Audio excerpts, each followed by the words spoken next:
Welcome to Puddles Part 2. How exciting can small bodies of water get? So this week we're looking at a different method of doing puddles. Last week we looked at the simplest method, gloss varnish or gloss medium. This week we're going to look at something a little bit more complicated, resin. This week we're looking at resin.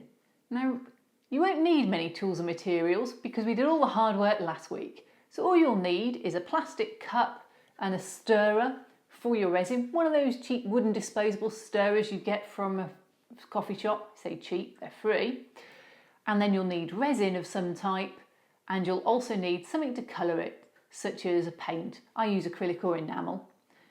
And if you want to, some kind of leaf material to put into your puddles. We'll run through it all in a minute. I know that people get a little bit scared about resin. It can flood out. Yes, I have flooded resin all over my kitchen worktop. Thankfully with loads of paper down, I will admit. It will leak, it can be difficult. Sometimes it won't set, you can have problems with it, it can yellow. There's all sorts of reasons you might find for not using resin. But I don't believe you'll ever get a better product for doing most types of water. So I've always traditionally used Envirotex Lite. This is quite old, I've had this for several years.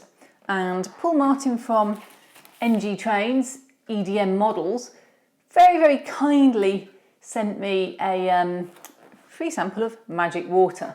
Now they're both epoxy resins, 2-part, you mix them up, and as long as it's mixed thoroughly, it will set very well. If you're worried about it setting, I do recommend that you always do a test the day before. You put it on and you leave it overnight and check that it sets. Now magic water does take longer to set than Envirotex Lite, and they all have certain techniques, but starting off on something this size is going to make it incredibly easy to practice and get your hand in. If you're doing N scale and you're doing something incredibly small, then I would consider having maybe an epoxy glue instead, but they have yellowed, and I've done icicles with it because it's easy, it's a little bit thicker than these. Yeah, I've got some quite yellow icicles. What we're going to do here though, first of all, before we mix our resin and pour it, we're going to think about the fact that these puddles may have things in them. And this is the beauty of resin. You can embed things in very easily, far easier than you can with gloss varnish or gloss medium, though you could do it with thin gloss varnish. It's not going to bed things in the same way because there's no depth. So what I'm going to do here is I'm going to get out some leaves and I'm going to use them. These are my cheap product. They're just tea bags. And I've got to say, normal tea, and I've got some here. It's quite dark. It's not necessarily as useful, but if you get chamomile tea, it is a lovely sort of just, I don't know, it just looks very like a realistic small amount of detritus really. And that's what we're after, is just adding a little bit, not a huge amount, perhaps some nearer the edges, and blow it off if it's too much. We're not wanting this to be about the leaves necessarily, but I just think it adds that extra layer. And with all these things, it is about the layers that you put on, especially near the edges. There we go. You might get them just build up. So that's it. I'm just going to blow them off and they'll stick into the sort of grooves. Next up, I'm going to use 1 or 2 of the 1 to 35 scale maple leaves because they look really big. And of course, I'm now going to struggle to get into these very well kept. So here we go. And within them, they're absolutely beautiful. So I'm going to get one of those and I'm going to put it in this pond where it will show. And I'm going to get another one and put it in here so it's partially submerged, and one more. I don't want to overdo this, and I think I'm just going to put it here. Now that one isn't going to be glued down in any way. And that's one of the problems. This will need gluing down. It would have been a good time when we were putting the grout layer on to have got some of this base in. But what I'm going to do is just put a little spot of glue, very thin glue, to just glue that one down. So, spot of glue, put the leaf on it. There we go. When you add the resin, the leaves will dissolve a little and become browner and much softer in texture, much like real leaves do. Okay, so my leaves are in place.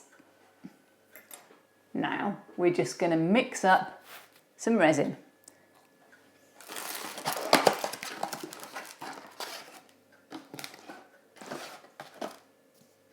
It's very good. 2 bottles, A, which is the harder, and B, which is the resin. Now, Envirotex Lite is equal parts, easy to use. Magic Water, 1 part, 2 parts. When you're doing something this size, you don't need that much, and that makes it quite hard to measure. So I'm just going to put a splash of each and do it by eye. But I've done this quite a few times. You may want to find a small cup and something, but not something you use in the kitchen. Measuring spoons would be great. But they're quite hard to clean out afterwards, so something disposable. I don't know, perhaps those little containers, wax containers you get from McDonald's or something to put your tomato sauce in, something like that. But I'm just going to do a splodge, and it literally is going to be just that much. So I'm going to look to see how much that takes up at the bottom. And I'm going to put an even smaller splodge of this one in. Be careful you don't get it onto the surface, or you could set your whole bottle. So now I've got my resin in my cup, and I'm just going to mix incredibly well. It doesn't matter if you get bubbles in, because they come out at the later stage. I'm going to make sure that it's completely mixed. I'm going to do it for quite a few minutes. Well, probably not so many for this size. But if it was a big bit of water, good 5 minutes of mixing to make sure it gets there. So this is it. This is my resin. Now, is that enough? No. I want these to be, some of them clear, but I want 1 or 2 of them to be disturbed. So I'm going to put a couple in, and they're literally just going to be a drip like this in, and it will wick through. It's one of the complaints people have, is how much it does wick, and it will go through much like, well, actually, because it's chemical based rather than acrylic based, it will wick through far more than any other product that you've put on so far to date. Okay, so that's that. What comes next? Well, I want to colour them to have that muddy depth. So what I'm going to do is get my equivalent coloured, any type of paint I've used, acrylic, I've used enamel, and I'm going to put a little bit of brown in. This looks quite pale, but when you disturb mud, it's the light colours that disturb. So I'm just going to put a small, and I mean a small, let's have a shake actually, a really small amount of this in here, and then mix it up again. Magic Water and Envirotex Lite, they take a while to go off, so it's not like you'll run out of time. Now, I might end up putting a bit more in, but best to put a little in. Actually, let's put it on the end of here. Than to put too much and not be able to get it out. So I'm just going to put that in. Here we go. Is that getting the technique that I want? Now you have to mix this well. So now I've got a bit of a paler colour in here.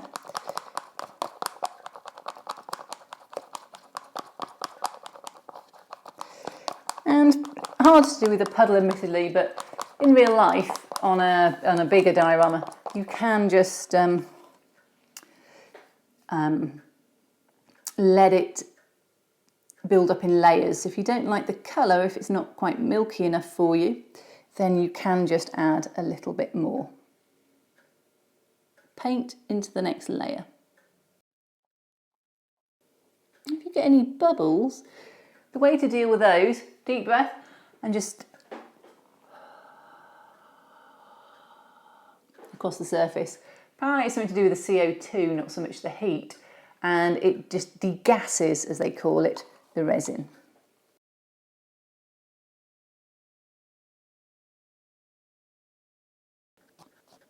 Getting my head down so I can see if they're filled up to the level. And at this size you will get quite a bit of distortion if you're not careful, because it creeps up the side. Okay, I think that's all I'm going to do with the resin. You can see it's spreading. A lot of people don't like that, and on rivers it can be very difficult, and you need to anticipate that when you do these dioramas, and you need to have some techniques to cover those edges if you need to. Leave this to set up now for probably a good day and a bit. Yeah, it's a bit dangerous. You don't want to poke it to see if it's set. So actually, leave that on the side, and when that's set, these will be set.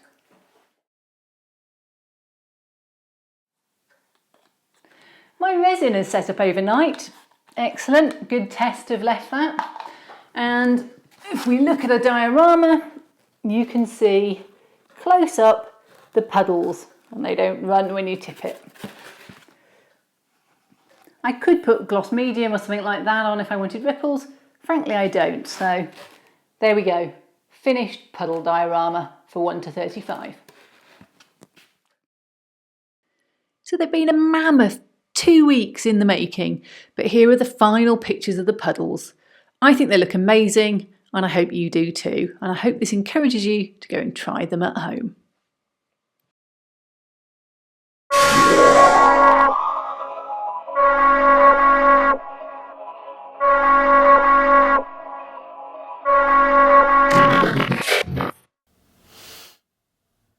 It's huge! I could definitely go swimming this week. Looks cold. It's Britain in the summer. What do you expect? Can we go back now? Okay then. And how are we supposed to get up that? Huh?